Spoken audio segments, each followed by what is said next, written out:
Yes po. Paano po ito kasi government vehicle siya? Kasi government vehicle siya.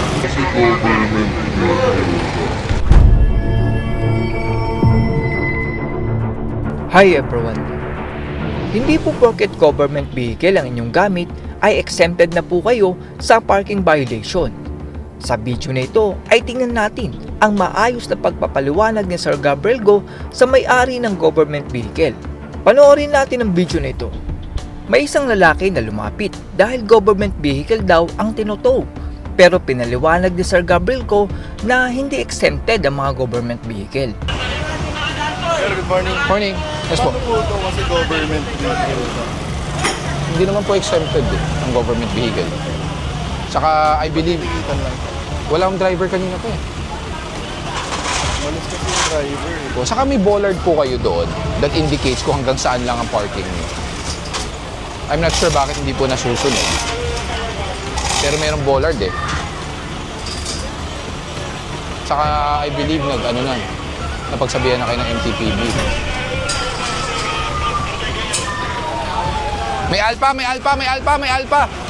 Maya-maya ay may isang motor ang nagkabanggaan dahil sumingit sa tow truck.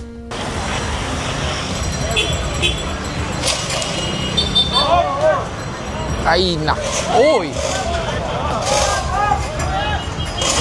Saan ka galing kasi yan? Ba't ka kasi? Teka. Sige, bitawan mo na yung motor mo. Bitawan mo yung motor. Sige po, Nay. Papol, ay papol. Oo, pero dapat nakikita mo pa rin. Hindi ka malapit sa harap. Patay makina muna. Patay makina. Sige po. Sige. Patay mo muna yung makina. Kapatay na?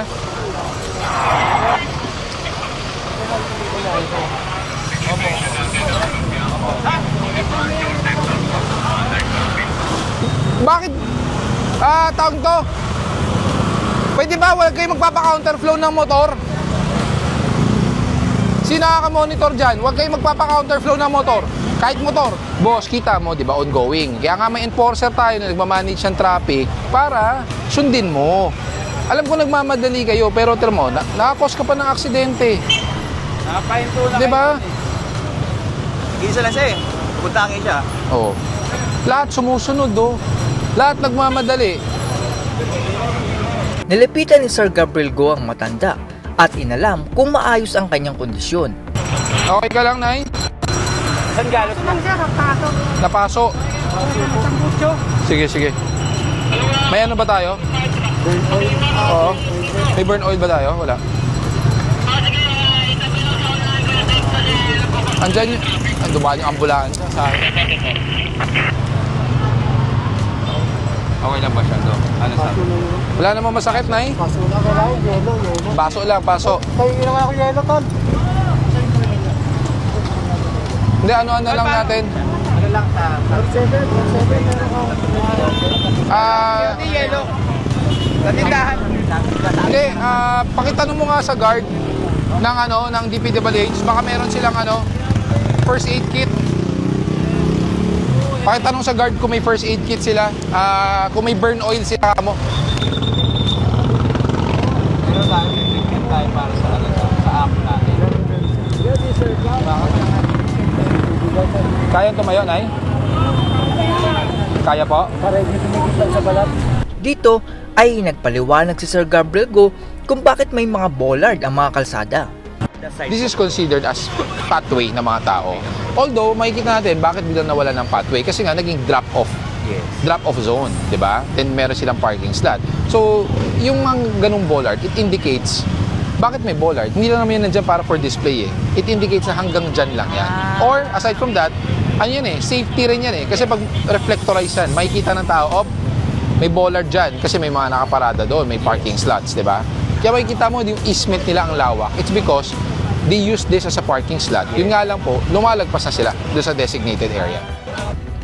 Ginawa namang harang ang mga halaman sa harap ng kanilang bahay. Baklas na, kalsada na yun eh. Okay, nakapatong na lang sa kalsada. Hindi tayo doon, Tow truck, pasok. Pasok, tow truck. Ang lalaki naman ay nasira daw ang sasakyan kaya nakapark sa kalsada. May naabutan lang po. Hindi naman ito tow na, di ba? Natikitan lang. Hindi naman ito tow na. Bakit po nasira? Oo. Ang ticket nun, stalled. Eh kung ito nga, patitikitan ko eh. Sir, pakikisiwan lang ako papakikitan. Kung ayaw magpatiket ng driver, sabi mo ito tow ko na lang. Natow naman ang kotse na ito at kita na isang buong kalsada ang sinakop niya. Pakinggan naman natin si Sir Gabriel Go kung para saan ang mga emergency laybay na nakapwesto sa kalsada.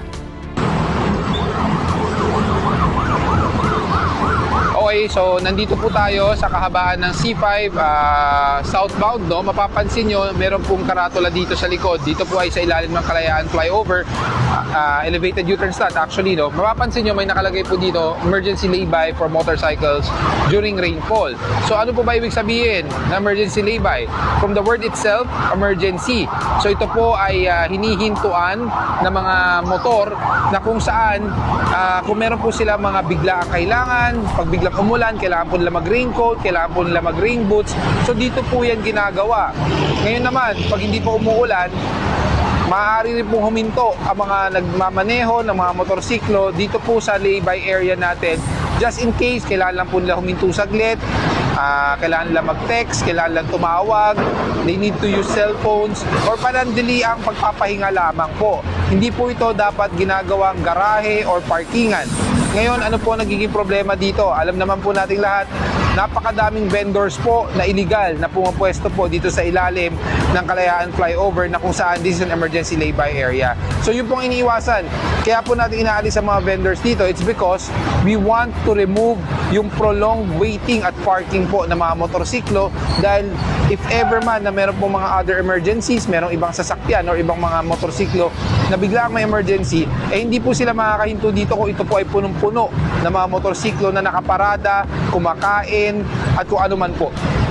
So yan po ang konsepto ng emergency lay-by areas. This is not an area to park or illegal park. It's not even an area to vend para sa mga vendors po natin. Ito po ay ginagamit during emergency from the word itself. Narinig natin ang refresher na itinuro ni Sir Gabriel Go. Sa ating pong mga kababayan na nasa gobyerno ay hindi po ibig sabihin na nasa gobyerno po tayo ay exempted na po tayo sa batas. Ganun pa man ay saludo ko sa inyo dahil hindi na po kayo nakipagtalo dahil alam nyo po na mali kayo. Pagdating naman sa gumagamit ng motor ay wag po tayo magpatakbo kapag masikip ang espasyo. Ang nangyayari po kasi ay basta may butas ay ipinapasok ng ating mga rider. Dapat po ay maging maingat po tayo at siguraduhin clear ang daan bago natin ipasok ang ating motor. Ito po ay upang makaiwas sa aksidente at hindi makadisgrasya ng iba. That's all everyone. Salamat sa inyong panonood. This is Chuck and you're watching Biker Drone.